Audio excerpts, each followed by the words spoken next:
Hello, everyone. Welcome back to Spurs from the Stands. I'm Sarah, and today we have a very special video talking all about transfers in a way that maybe you've never seen or heard before. At least no one that I've seen on the internet has been speaking about transfers in the way that I'm about to speak about this to you. So, oh my God, I look like I've just rolled out of bed. I can promise you it's the middle of the afternoon, bad hair day. But I just wanted to take a little moment to do a bit of housekeeping. So I wanted to just say thank you so much for all the love and support on that last video. Wow, that was absolutely overwhelming. For some reason, I don't know, maybe I'm a bit of a dinosaur and I'm still familiarizing myself with YouTube, but I went onto that video and I got this notification that the video was being hyped last night, and we actually have 73,000 hype points. I don't know, that sounds like a lot to me. So I just want to say thank you to everyone that's been hyping that video, because apparently, because I'm a small creator, you get some kind of like bonus or something. So it helps push you up the YouTube algorithm and helps you get noticed. So I really appreciate that. And if you did enjoy the video, please do go back and hype it if you still have hypes left. I think you get 3 hypes a week. And I think you only need about 120,000 to get into the top 100. So how cool would that be? No pressure. We'll see how things go. But yeah, that's super exciting. So I also saw that there was like over 100 of you who wrote comments. So thank you all so much. I've read a lot of your comments and I'm trying to figure out a way back end how I can, give you guys some shout outs and, thank you guys for sticking around and supporting this community and being part of the community. I also just want to say that some of your suggestions around videos and topics I've taken on board. I have a list of stuff that I want to get through, which is really exciting. So if there are any topics that you want to hear about, then we do have the community tab that I've just set up. So please do go over there, and I've set up a little question of like what you'd like to see. So if there's any topics that you're particularly interested in and you want us to dive into those, then please do go over there and have a look at that. Now, today's topic is going to be about transfers. And I know all of you out there, you're dying to know, Sarah, tell me, who are we signing? You look like you're someone who's on the inside of Tottenham. Well, unfortunately, I'm not. And I have access to exactly the same amount of information as you guys do about who our transfers are going to be. So just to round up before I dive into the topic itself, I wonder if I can, no, seeing if I could do something. Oh, I have done something. Okay. So just to give us a check-in of where we're at in terms of transfers. Now, there is another video that's going to come after this, hopefully, given time, where I'm going to do like an injury update and match predictions and lineup and all that kind of stuff. So this video is specifically about the transfer arena, because I think it's not really an industry, let's say, that people know too much about. We think we know a lot about it because we hear sources say, we hear agents talk, but I want to break that down a little bit more for you so that you better understand why deals fall through, why they take the length of time that they do. So yeah, we're going to dive into that. But just as a brief overview, obviously we know that Robertson was a name that's been floating around, and that seems to have taken a bit of a backseat. We've also seen news that Kinski is someone who's maybe now on the market. We saw news that maybe Dragusin and Tell. So there's a lot of moving parts in our transfer window still yet to come. Now, I made the prediction after the West Ham game that we weren't going to make any signings until after the Frankfurt game. So that still stands. And it kind of makes sense. As I said before, there's a lot of uncertainty given our injury situation, given how many places we have left to name players in our Champions League squad. You can't be signing every single player under the sun. And equally, you can't be selling all of your squad. You have to be realistic about the players that you want to keep. And you also have to be realistic about the players that you're buying. You don't want to be making mistakes and buying players just for the sake of filling a gap when you have a long-term project that you're supposed to be building for. So there's a lot of moving parts. And to give you maybe an analogy, I kind of think of it like buying a house, except you're in a chain. So you've kind of got this knock on effect. And sometimes you might even have like 5 parts to this chain, because you might want a player, the club they're coming from needs to make sure that they've got someone to fill that position inside their squad. Why is it sunny now? So you've got some players who need to fill, some clubs that need to fill that position, and then if they get someone from another club, then maybe they need to fill their position. So you kind of can think of it a bit like a chain reaction. There's dominoes. It's not just a case of we want this player, we're going to buy this player, and they're going to come in. Sometimes that works out and deals are very simple. And you could use the example of Gallagher in that scenario, whereby, he was sitting on the bench, he wanted first team minutes, we could offer him Champions League football, and the deal was done and dusted because the negotiation went the way that all parties were happy. So there's a lot of moving parts when it comes to deals. Now, there are loads of names circulating on the internet at the moment about potentially who we're going to buy. So I'm not going to give you a rundown because that would probably take us hours. But what I do want to do is talk about why transfers feel perhaps a little bit opaque. Yeah, they're not transparent. We often say things like, land works in the dark. But the truth is there's so many other silent parties in this negotiation, in the transfers of players. So it's very important that we really understand and unpack why this actually happens and how it actually happens.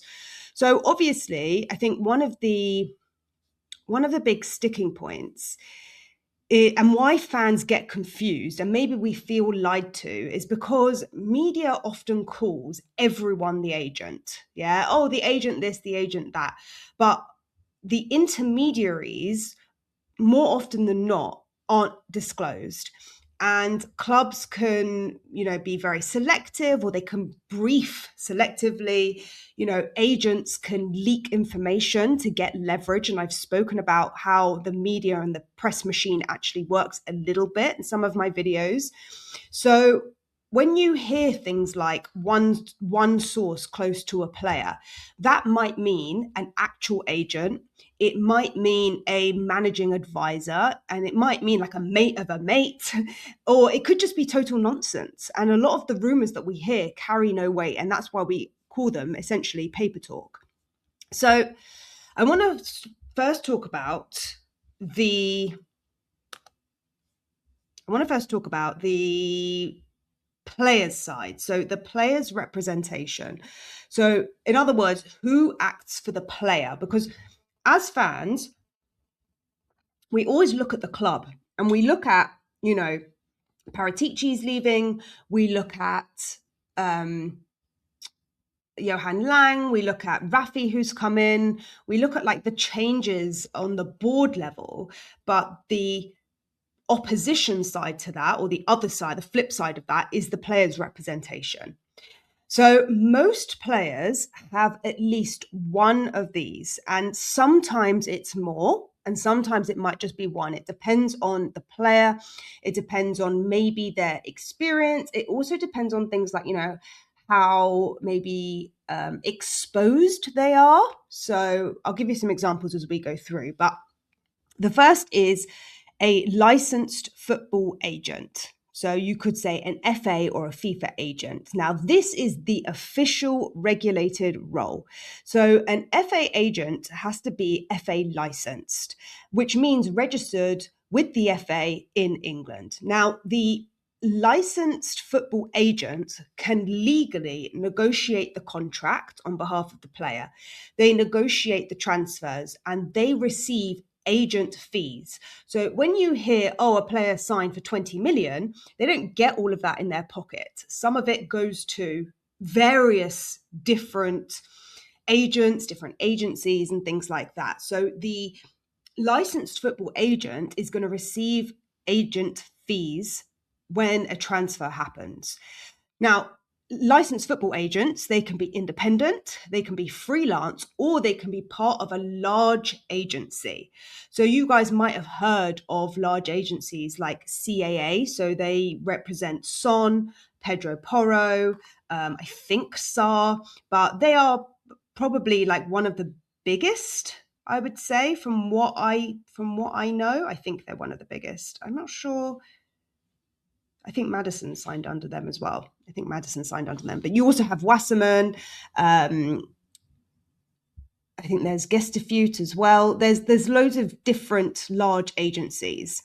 So only licensed agents can formally sign off on deals, right? Gone are the days when, and this sometimes might still happen, but it's definitely not as common, where like a manager will just pick up the phone and phone a player that they really like, because there's non-disclosures, there's contracts in place. Like, it's very, very difficult to, pick a player that you really want and, make contact directly with them. You have to go through these stages.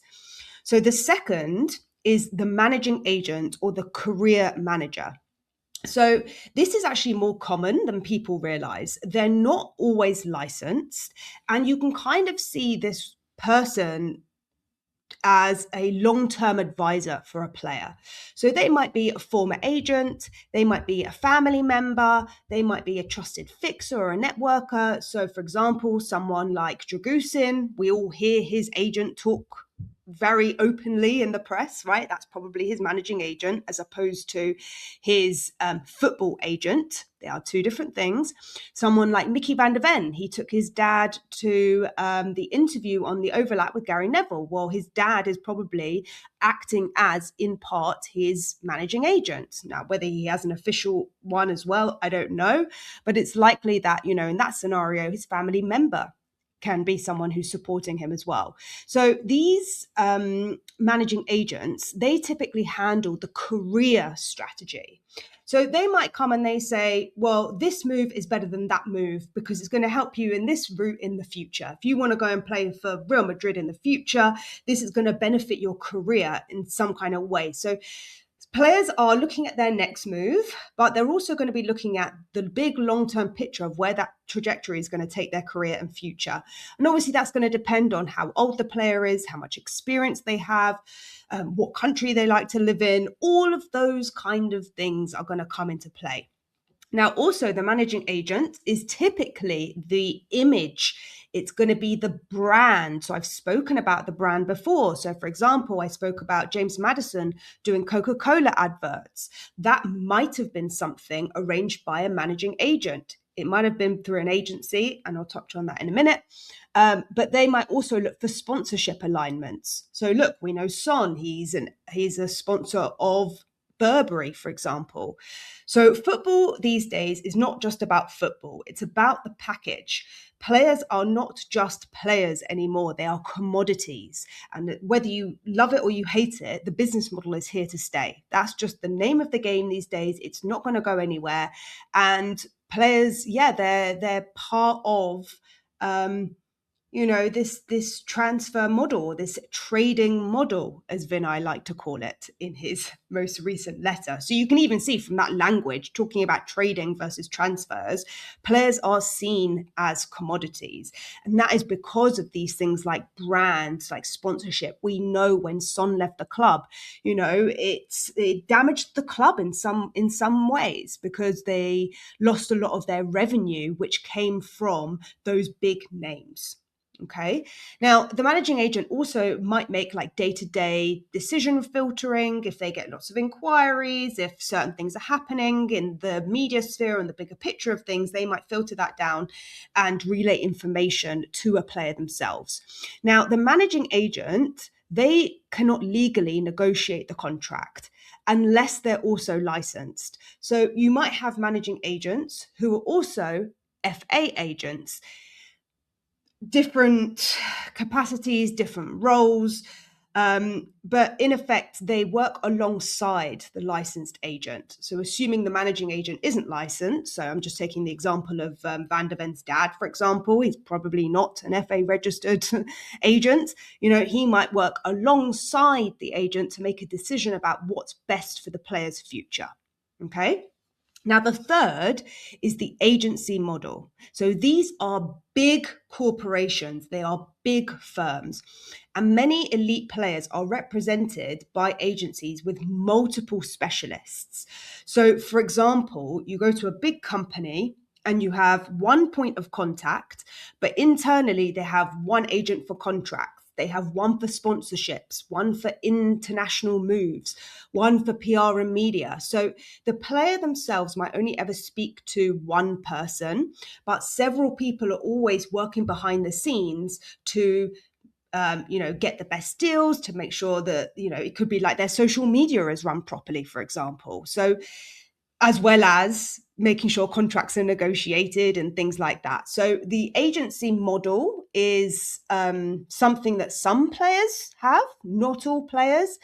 And you see players like Xavi who are very young, but he actually blew up on social media before he became a big time player. He blew up on social media, wasn't it, when he was about 18? I think I saw him talk about it in that interview with Dawson and King.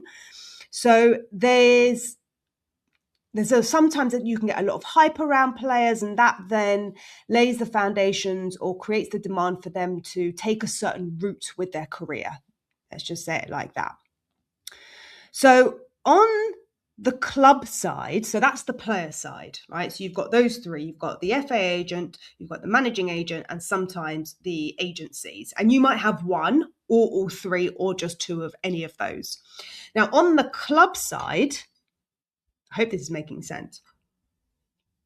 And I'm sorry if I'm teaching a duck to suck eggs here, but I think it's quite interesting. So on the club side, now this is really around like who handles the transfers for clubs. And as I said before, it's not like the manager phones the agent typically as much anymore. So you obviously have the sporting director or the technical director, and this is the key decision maker. So they are going to be identifying targets. They're going to be controlling the budgets. They're going to sanction negotiations. And managers are often going to be the people that suggest profiles. They're going to approve the final choices, but they themselves don't run the deal. And sometimes we think, why hasn't Frank signed so-and-so? That's not really to do with the manager. It's to do with the club. So when we talk about transfers, it is very much in the club's hands, but there are lots of affecting factors which influence how efficient these transfers can be. Now, to increase the complexity of this, you might also have a recruitment and a data team.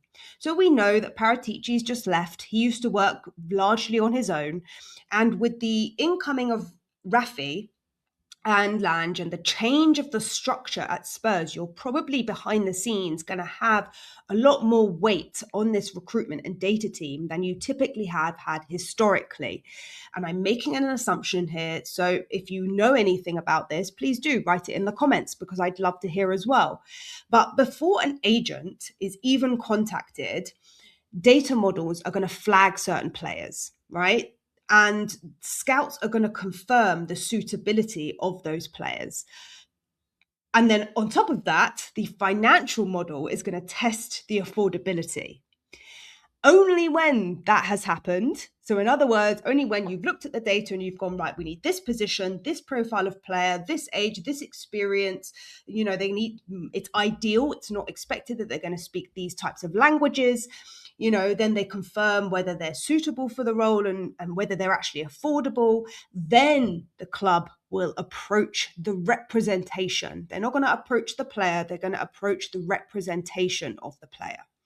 So typically, how a transfer actually starts is there are 4 common routes that I'm aware of, caveating all of this, that this is to the best of my limited knowledge. But the first is that the club initiates. So this is where the club is going to approach the agent. So they're going to approach an agent, an FA agent, and they're going to say, is your client open to a move? Okay, so that's the first route. The second route is where the agent initiates. So this is where an agent is going to approach clubs. So they're going to say, my player's unhappy, my player's available, they're very open to a move. And this is typically more common before the window opens. So when people ask the question, what has the club been doing before the window is opened? Why have we not got our ducks in a row? What you'll often find is because players are seen as commodities and FA agents want to get certain players signed or off their books or to another club, they are treating the player as the commodity. So a player might say, I'm not happy at a club. And the agent then might go, okay, well, it's mid-November. They're not happy. They're sitting on the bench. Let's just put our feelers out. Let's drop a few nuggets on Twitter. Let's just see what the feedback, what the general noise after we do this is. And let's see if any clubs are interested. Okay. Now, what the challenge with that is that often the players that are agent initiated might not be the players that the club actually want. They might not be of the caliber, they might not be of the skill, they might not fit the system. So there's loads of variables, but the agent initiated is when, an agent's got like 100 players or whatever, and they're going to go to the club and they're going to say, right, we want you to buy this player because we think they're good. Now, one thing I appreciate about from what I'm seeing at the moment inside Spurs is that they're not accepting or saying yes to any old deal. And historically in the past, what we've seen is we've done transactions and deals which haven't benefited us in the long term. So in some respects, I'm sure there are players on their books that they're happy to sign, but they're not the perfect fit. And we've heard Frank use the phrase, the players that we buy need to be for the short term and the long term. So in some ways, you could view this through the lens of actually it's quite positive in some ways. So the third is an intermediary introduction. So sometimes you have a third party, and the third party can sometimes be another agent who's going to connect on both sides. So let's say I'm managing, I don't know, let's say I'm managing Haaland and my mate over there is managing Madison, right? And the club want Madison, but they're in contact with me. I might go to my mate over there and go, hi, I've got a contact at this club. I know that they want to buy this player. Can I have a cut of the fee that you're going to get? And then you put them in touch. Okay, so sometimes deals are layered and they're more complex than you might think. Now, this is legal to do, but it's regulated. You have to bear in mind, all of this stuff is regulated. So you can't just cut corners. You can't sidetrack on contracts. These are legally binding contracts, but also it's actually regulated as an industry, right? So not just any old Joe Blog can call up a company, right? Very complex. Now, the fourth route to how a transfer starts is that it's player driven. So the player might go to their agent and they might say, I really want to go and play for this club. And then the agent will then take that and they will try and make it happen. Okay. So you have a few different routes of how players come to be signed for a club.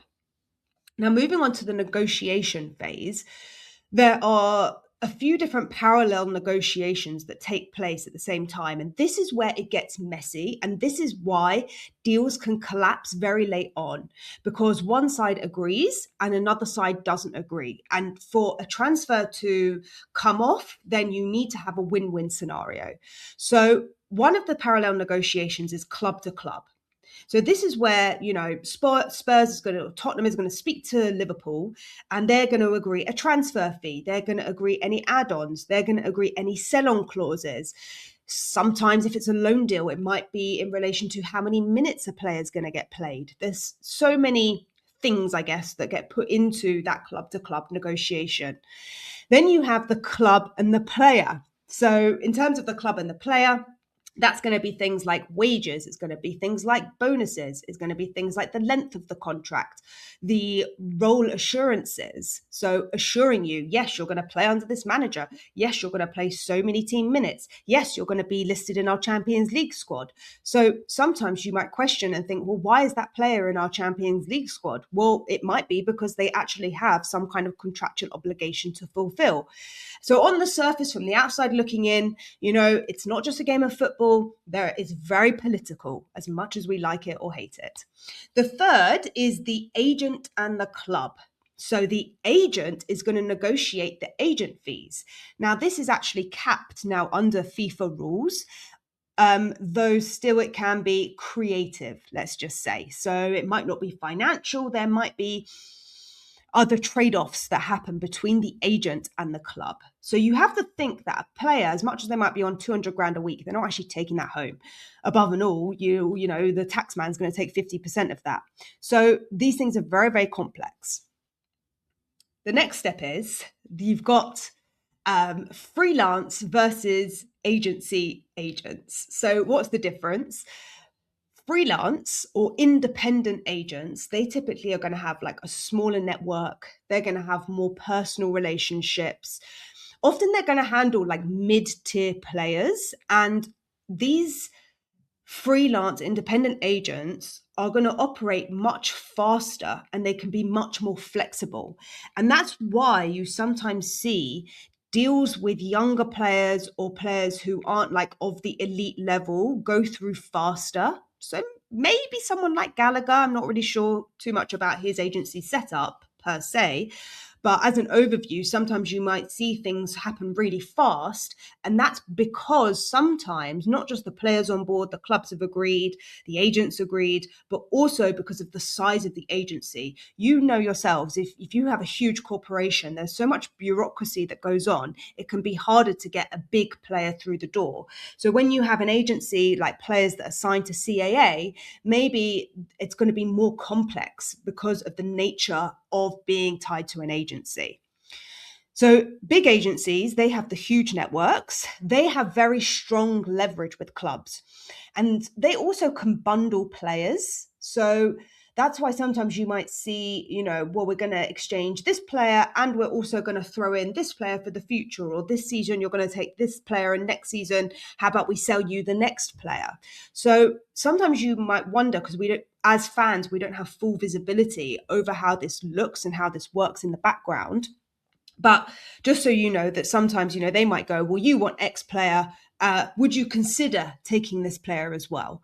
And this is, as I said before, it can be more political. So clubs sometimes prefer dealing with agencies for reliability, but fans often prefer independence because it feels cleaner, it feels quicker, and we see the results quicker. So if we want to see the big players come in, the elite players, you need to have patience, because those deals typically take longer. They take longer. That is a fact. So look, there might be some red herrings out there, but just so maybe to give you some visibility and understand, like answering these questions, like why is it taking so long? Why is no movement happening? Well, maybe they do have some very big names that they're looking at, and maybe they're trying to get them in, but it's just taking that little bit extra to get them over the line. Now, players might have more than one agent. Some players have more than one agent. Some common setups might be, you might have a managing agent and a licensed agent. You might have a domestic agent and an international agent. If you're Romero, you probably have someone in Argentina who's covering your press in Argentina. And then you might have someone who's covering your press in the UK. Bentancur is probably a very good example of that. I don't know if he definitely does have an agency outside the UK, but it's true to say we've seen he said some inappropriate things in the past, and his press or whoever his representation is, I can only assume, made him put out an apology video. So there's a lot of different parts of that as well. And then you might also have like a family advisor, and you might have an agency representative. So this might be typically if you have like a younger player, for example, if you have someone coming through the youth academy, maybe it's their parents initially until they get signed. So an An FA agent is going to be having conversations with the family, with the parents of the child. So some decisions aren't always down to the player. Some decisions, as the player gets older and maybe they get married and they have kids, then they have more responsibility to look after their own families. Whereas when you're younger, parents are making decisions. So these things are very nuanced and it's not clear cut. It's not clear cut. And look, you have a lot of egos. You might have a lot of chaos and a lot of clashes that happen because there's so many moving parts. So look, this has been a very long video. But I hope this makes sense. And hopefully in the next video, I'm going to break down a little bit more about the game. But please do like this video, share it, subscribe, all of that jazz. And I'll see you all in the next video.